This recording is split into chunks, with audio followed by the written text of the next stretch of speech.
Welcome everybody to Eating Our Asses Off. This is James. I'm back with another cooking demonstration.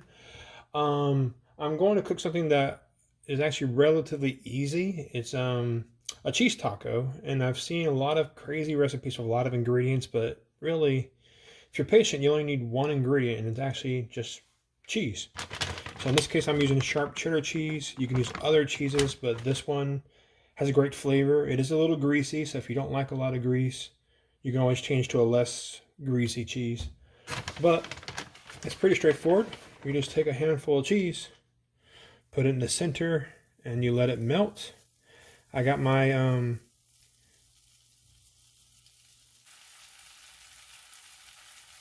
of skillet is this? Thank you.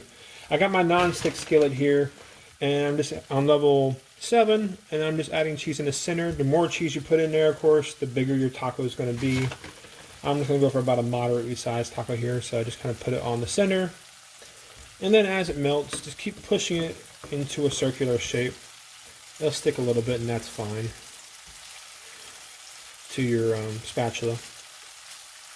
So just keep it together because you don't want it to fall apart and get too spread out, else you'll have a lot of holes in your taco. And really, this is about it. We just wait and let it melt.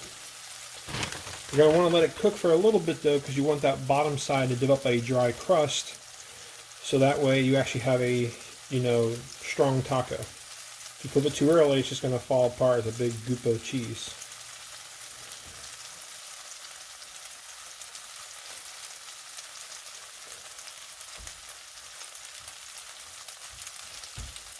I'm going to let it go.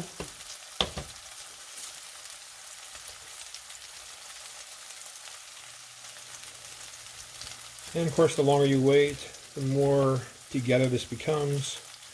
Start pushing it in when you see that fat on the side starting to leave.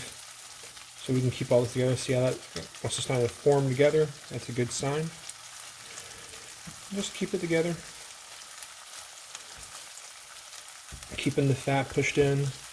That actually allows it to stay bind it. I'm terrible at vocabulary. That's why I like math, but whatever. So I just keep pushing this together. Keep everything nice and tough together. And soon I'm going to flip it, probably in about another minute or so.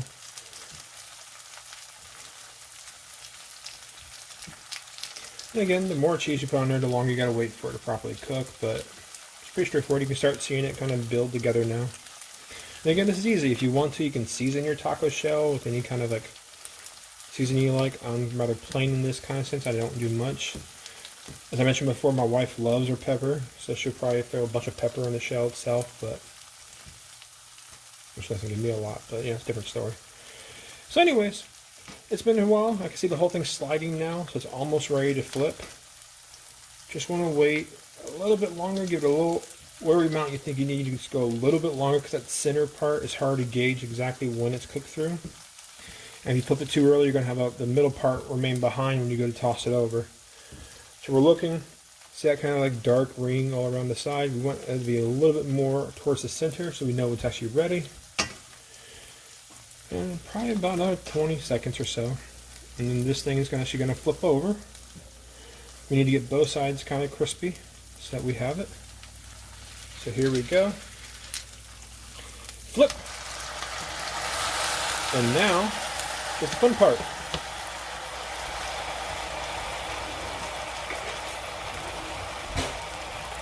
Because quickly, before it cooks too thoroughly, you want to bend this thing.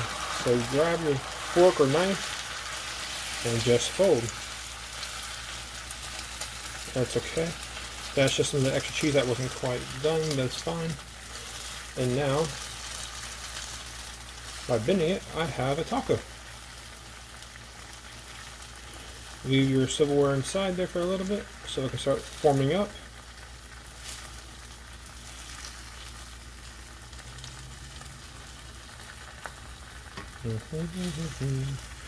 Make sure we get the other side. I'm going to leave my spatula inside there just so I can have a little bit of an opening.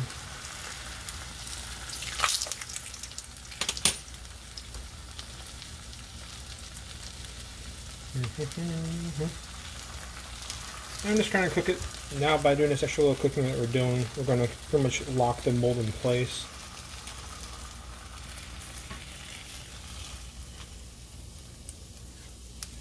So I'm just keeping it going.